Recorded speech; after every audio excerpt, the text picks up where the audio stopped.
اعوذ باللہ من الشیطان الرجیم بسم اللہ الرحمن الرحیم۔ حضرت موسیٰ کے موضوعاتی کارنامے جن کا ذکر قرآن مجید میں موجود ہے، پہلے میں 2 بیان کر چکا ہوں۔ آج ہمارا جو بیان ہے وہ ہے روشن ہاتھ۔ حضرت موسیٰ علیہ السلام کو جب اللہ تعالیٰ نے فرعون کی ہدایت کے لیے اس کے دربار میں بھیجا تو 2 معجزات آپ کو عطا فرما کر بھیجا، ایک عصا، دوسرا ید بیضا، روشن ہاتھ۔ حضرت موسیٰ علیہ السلام اپنے گریبان میں ہاتھ ڈال کر باہر نکالتے تھے تو ایک دم آپ کا ہاتھ روشن ہو کر چمکنے لگتا تھا، پھر جب آپ اپنا ہاتھ گریبان میں ڈال دیتے تو وہ اپنی اصلی حالت میں ہو جایا کرتا تھا۔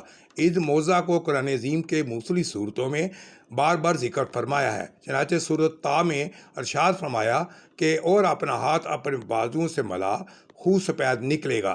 بے کسی مرض کے ایک اور نشانی، ہم تجھے اپنی بڑی بڑی نشانیاں دکھائیں۔